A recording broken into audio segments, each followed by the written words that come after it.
Hello boys, welcome back to the channel and welcome to Carxstreet PC. So I've got a lot of comments from you guys asking for my wheel settings, the tuning, how do you drift in this game, so all of that. So as you know, I've been building drift cars as a project. So we've built two cars. Now this is my third car in the game. So as you can see, I think I've understood what to do and what not to do in this game for you to drift smoothly. So this car is not yet complete, it's still in the making, but I have a Supra, I have a Nissan 400Z which is close to perfection. So I will show you exactly what I do. Also be sharing you my Moza wheel settings. So I'm using the R5 currently with the RS V2 steering wheel. So I will share you my wheel settings so you can grab if you like what you see. The wheel is very smooth. I also use the same setting for racing also. It's perfect. So yeah, I hope you like the settings. I hope you learn something. So here is my Nissan 400Z that I was talking about, the drift build. And let me show you when I say this is almost complete. I still have to tweak the gearing ratio, all of that, but she can hold angles. I think this is good enough for drifting, tandems, events, drift events, and all of that. Look, she can hold low revs, high revs. I'm in second gear for now. So I will show you the exact tune that I have on this car, and most of the tuning is similar to all the cars, so it's not specific to one car. So let's waste no time. Let's get into the tuning, and then I will show you my wheel settings. So here we are in the tuning or in the performance upgrade section. So first things first that you have to get. See, the engine thing, it's all up to you. You want a high horsepower car, it's up to you. If you want a medium range car, I usually prefer around 400 to 500 horsepower. It gives me a lot of power to hold bigger angles. I don't usually do street drifting. I usually do in the mountain section, the toe gauge, all of that. I'm that kind of a drifter. So yeah, engine section, whatever you want to do, you can do that. Exhaust, all of that is just for sound and all of that. But the main thing is the transmission. First things, clutch, it's also on you, because you can see here you cannot change anything, you cannot tweak anything in this section even if you have the elite clutch. But the main thing is the differential.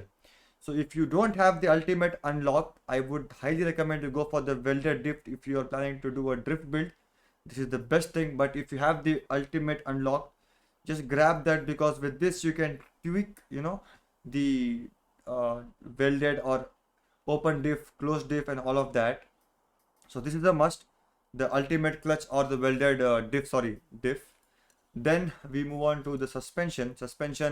Front suspension arms, these are very important, that you get something which has this this logo. So let me show you. See, if you get a normal front arm, you cannot change the Ackerman angle, the caster angle, the steering angle.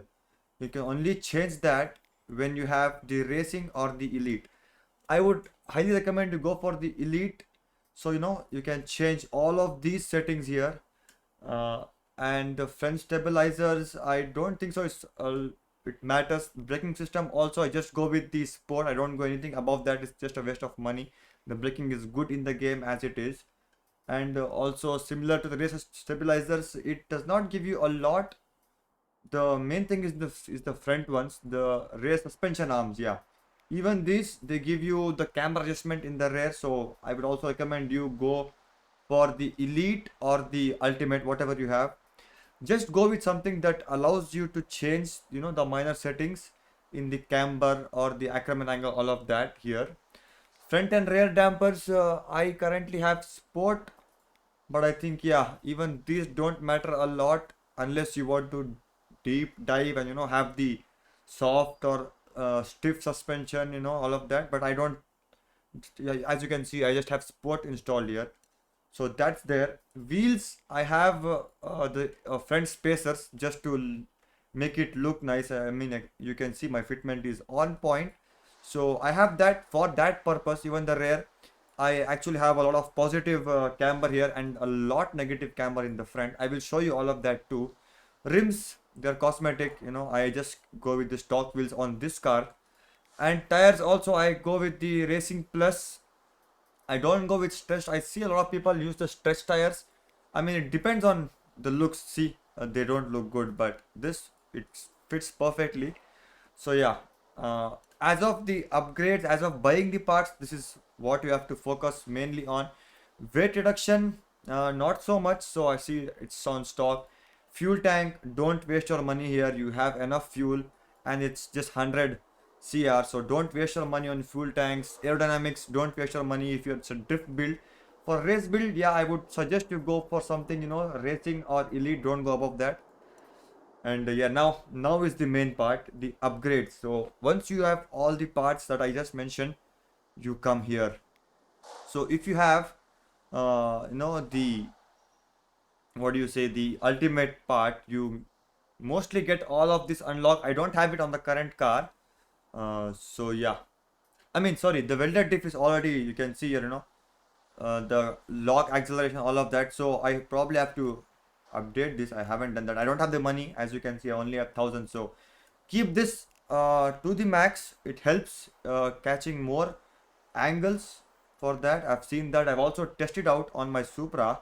So yeah, differentials, when you have the ultimate, you get the ability to tweak this. So keep it at max. I don't have the money currently, but you do it. So let me get it back. And then the next part is the engine. So if you have the ultimate engine, you can change the rev limiter. Let me change my camera. Oh, I mean, I don't think so you can see it because my camera is in the way. So here you have the rev limiter. You can tweak the rev limiter and the turbo pressure here. Suspension, this is the main part when it comes to drifting. So first things first, the camber is, for changing your cosmetics, all of that. Just look at this. So yeah, I have it. It differs from car to car. So that's there. Ackerman angle, go full to the max. Steering angle max. Wheel toe, also I saw a few creators do this. I don't have the money, so I'm not gonna. But I did not do this for this car, and you saw it was drifting perfectly.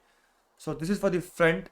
For the rear, it's all about the the looks. So I just have the rear camber a bit positive just to fit right, and nothing else. That's all I've changed. Tires, the rear pressure, just increase it by 0.5. That's all. And the front spacers, this is all cosmetic. Let me show you what I'm talking about. The front spacers, see, it's all cosmetic. So yeah, the rear also, it's cosmetic. So the main thing here to do with the tires is the rear pressure, increase it by 0.5. I see a lot of people decreasing the front pressure. I have not done it. I don't think so it's gonna help, but yeah, it definitely helps for different cars. When you have a lot of horsepower, you need to grip. So the basic understanding is the less pressure you have, the more grip. The more pressure you have, the less grip. So you need to have less grip in the back and more grip in the front. So that is that. So that is all about the tuning, the parts that you need to build a good drift car. And now let's move on to the Moza wheel settings. I will put a snap of my wheel settings on the screen so you can pause the video and grab it. So I will show you how the wheel performs. So if you like what you see, look, it is very smooth. I don't have to fight the wheel a lot of times, and the force feedback is at 90%, I believe. I don't go anything above that. I don't want to damage my wheel because I am on my sim for more than 5-6 hours a day, and I am creating content, racing, all of that. So I don't go anything above 90 usually, no matter what wheelbase I'm using. So I also had the Camo C5, C12. I did not go anything above 90 and that too. And if you guys are planning to buy any Moza gear, I have a discount code with 20% off and priority shipping in the description. So you can use that link. Helps me, in terms of visibility for Moza, and also gives you a huge discount. So you save money. I look good in terms of Moza's roster. So yeah, it's a win-win for both of us. So I hope you learned something from the video. I hope the wheel settings are good. Let me know how you felt about the wheel settings if you're using my settings, and also if you have any tips that I've missed out in my drift tune which you think can help my car drift better, let me know in the comments. So this is it for today. So for the game progress, I actually completed a playlist. You know, it's called the, where is it? The Street Hunters. I used my Mustang for it. A beautiful car. I highly recommend that. If you have the deluxe edition, you get it for free. It's a beautiful car. I did not lose a single race. I won every race. The boss race was easy. So now I think I have unlocked, you know, this thing, the Speed Syndicate, okay, but it's my drift car C5, and I am planning to do, you know, the Falcon now. So yeah, I will grind as I usually do, and show you the boss race in the next video. So if you're new to the channel, subscribe, drop a like to the video if you've enjoyed and you learned something. I'll see you tomorrow with the playlist. Until then, keep it sideways, drive safe. Cheers, boys. Bye bye.